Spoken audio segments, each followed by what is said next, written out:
Y ya hemos platicado aquí en este espacio sobre lo que va a suceder con esta imposición de aranceles a países con los que México no tiene acuerdos comerciales. Vaya, hemos analizado el tema y hemos informado puntualmente sobre la determinación del gobierno y lo que ha sucedido en el Congreso para pues blindar algunas industrias nacionales, proteger empleos, que ese ha sido el argumento del gobierno mexicano. Y precisamente vamos a hablar más de esto y de la próxima revisión del TEMEC, el Acuerdo Comercial México, Estados Unidos y Canadá, con el secretario de Economía, Marcelo Ebrard, quien está en la línea telefónica. Secretario, muy buenos días. Muy buenos días, Mario. Un saludo a tu auditorio. Gracias, gusto saludarlo igualmente. Pues ha sido clara la postura del gobierno con respecto a este tema de proteger el empleo, proteger industrias clave en nuestro país, pero ahora sí que los socios que no son, digamos, son socios comerciales no contratados, como el caso de China, pues han levantado la voz, ¿no? Dicen que piden que se reconsidere esta política comercial de México. Sí, bueno, mira, nosotros lo que hicimos fue analizar cómo ha estado evolucionando ciertas importaciones y su impacto en la economía de México. Sí. Entonces, en la industria textil hemos perdido pues ya más de 100,000 empleos en solo poquito menos de 3 años. Lo mismo sucede en calzado, se aceleró la pérdida de empleos, ahí estás hablando casi de 80,000. Y empieza a suceder en la industria automotriz. La industria automotriz tiene dos retos. Primero tenemos, como sabemos, aranceles de Estados Unidos con descuento, pero son aranceles, o sea, es más difícil exportar. Y al mismo tiempo estás recibiendo vehículos en donde evidentemente hay una estrategia para ganar mercado. En el ámbito internacional, la Organización Mundial del Comercio te permite dos instrumentos para corregir cuando ves una política de esa naturaleza, es decir, cuando tienes dumping, no tienes precios demasiado bajos o tienes subsidios que puedan explicar todo eso. Una es los mecanismos antidumping, que son por producto y entonces son investigaciones muy específicas que hay que hacer, y la otra son los aumentos de aranceles. Entonces llevamos estudiando el tema de esta evolución pues todo el año. Y hemos visto que se comprueban pues nuestras hipótesis de trabajo, es decir, lo que se quiere es ganar mercado, hay precios demasiado bajos, porque ¿cómo explicarías que se acelere la pérdida de empleos tan rápido? Pues quiere decir que estamos importando cada vez más porque los precios son demasiado bajos respecto a cualquier producción nacional. Entonces, si no equilibramos el piso disparejo, por decirlo así, si no tienes un piso parejo para que puedan competir nuestras empresas, o sea, bienvenida a la competencia, pero sobre bases justas, sobre bases equivalentes. Bueno, entonces, la Organización Mundial del Comercio dice, bueno, cuando tú detectes eso como país, puedes tomar medidas arancelarias con ciertos márgenes.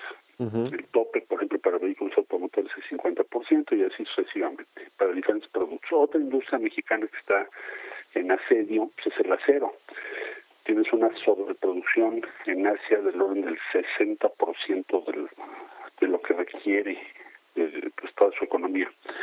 Entonces hay que colocarla, por lo tanto los precios son bajísimos, y a eso agregarle que Estados Unidos nos puso un arancel del 50%. Entonces, si no tomamos alguna medida, pues evidentemente vamos a perder buena parte de nuestra industria siderúrgica. Entonces, este paquete está diseñado para que haya condiciones de competencia igualitarias o equilibradas en el sector industria automotriz, que es 1/3 de nuestra industria manufacturera, industria siderúrgica, que son enormes inversiones de capital y no puedes permitir que se te apaguen, que dejen de funcionar o se limiten severamente porque te va a costar mucho trabajo volverlo a instalar. Y tercero, industrias de alta densidad de empleo, mano de obra, que estás perdiendo aceleradamente empleos por diferencial de precios, en donde hay productos por debajo del precio de referencia. Entonces, por eso se tomó la decisión de implementar este paquete y esperamos que eso nos pueda ayudar a proteger alrededor de 350,000 empleos. Es el cálculo que tenemos. ¿De dónde salió? Pues de la proyección de los últimos 3 años que hemos venido siguiendo con mucha precisión. Inclusive ya hubo desde el 24 un aumento en las sanciones arancelarias de la siderurgia, del acero.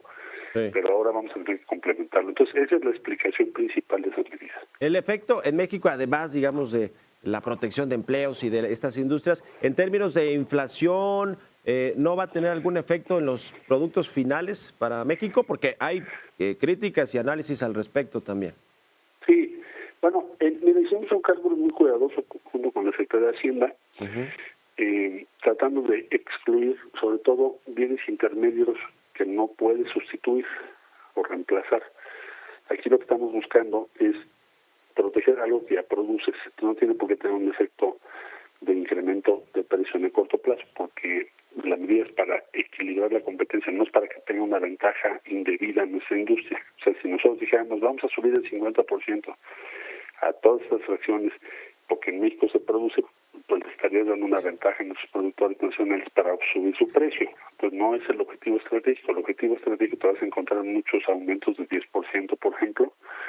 El objetivo estratégico es equilibrar la cancha, no darle una ventaja indebida a algún productor nacional. Entonces, pensamos que el impacto inflacionario va a ser de alrededor de 0.2%. Ahora, estás hablando de que el paquete de fracciones arancelarias tiene que ver con el 8% del comercio exterior de México, un número de fracciones. Entonces, no estimamos que tenga un impacto superior a lo que te acabo de comentar.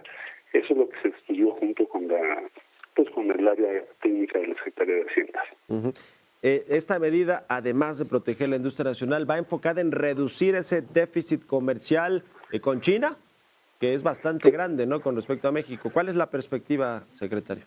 Entonces, México tiene déficit con China desde 12-1. Nosotros exportamos $1 y les importamos 12. Ahora, no, evidentemente es un desbalance gigante, pero nos está empezando a suceder lo mismo con muchos otros países, por desgracia. Entonces, sea el caso de Vietnam, que sí tenemos tratado de libre comercio, el TIPAT, sería el caso de Indonesia, que no tenemos tratado de libre comercio, ¿no? Le exportamos $66 millones, nos estamos importando más de $3,000 millones. Entonces, muchas de las importaciones son positivas porque a lo mejor son bienes intermedios que necesitas o son bienes que tú no produces. Por ejemplo, chips, todavía no producimos chips, muy pocos. O, por ejemplo, electrónica, que se fue al Asia desde los años 80 del siglo pasado. Entonces ahora tendremos que hacer un esfuerzo muy grande. Pero entonces no quiere decir que todo eso lo tengas que reducir a cero o que sea negativo. O sea, hay muchas cosas que te sirven para ser más competitivo, pero hay otras que no. O sea, lo que son bienes terminados que podríamos hacer nosotros o que hacemos nosotros, por ejemplo, los vehículos automotores.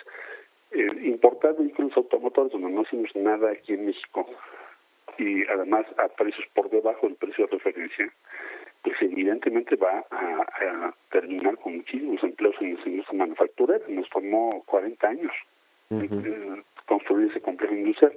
Entonces no tiene sentido importar vehículos a gran escala que no estás produciendo absolutamente nada en México. Entonces, bueno, hay una serie de medidas, todas ellas en este paquete, pues para que puedas reducir por un lado tu déficit y por el otro pues tenemos que hacer un esfuerzo de exportación mayor. O sea, no puede ser que seamos un país que tiene déficit con todos menos con Estados Unidos. Eso lo vamos a tener que cambiar, pero es un esfuerzo muy grande que hay que hacer. Finalmente, secretario, la revisión del TEMEC para el próximo año, ¿cómo está el calendario? ¿Cuándo empieza formalmente? ¿Cuándo tendremos ya un acuerdo renovado? ¿Y qué esperar también de nuestra contraparte principal, Estados Unidos, que tendrá elecciones intermedias, por cierto, el próximo año? Bueno, nosotros estamos estimando que a partir de la entrada del próximo año, en enero, ya estaremos trabajando con nuestra contraparte. Nuestro objetivo primordial es que para la fecha establecida en la ley en Estados Unidos y en el tratado que nos obliga a los tres países, o sea, estoy hablando del 1 de julio del año que entra, se dé la expresión de voluntad de renovación del tratado y que tengamos ya prácticamente definida la revisión, es decir, trabajar de enero a julio para lograr eso en primer lugar y segundo tener ya pues prácticamente la revisión muy avanzada. Yo creo que nos conviene a los tres. Estados Unidos tiene proceso electoral, como bien mencionas, será en noviembre, entonces pienso que también les va a interesar o convenir tener ese mismo idea de calendario. Sí, y la resolución además caerá en pleno mundial de fútbol entre los tres países. Así es. Bueno, eso puede ser un factor a favor. Espero que sí sea. Sí, que México meta gol ahí, sí, es lo que esperamos de esa renovación comercial, ¿no? Sí, claro que sí. Bueno, ahora yo veo todo encaminado a esa línea. Lo último son pues, las declaraciones y el informe que presentó USTR al Congreso de Estados Unidos, el embajador Greer, con quien estamos en comunicación muy frecuente, tenemos muy buena relación, muy buen diálogo. y hemos avanzado mucho de los puntos que teníamos por tratar, pues la mayor parte ya nos hemos aventajado. Entonces quiere decir que es factible lo que estoy comentando, que para nosotros es cerrar la ventana de incertidumbre, porque afecta mucho a la economía.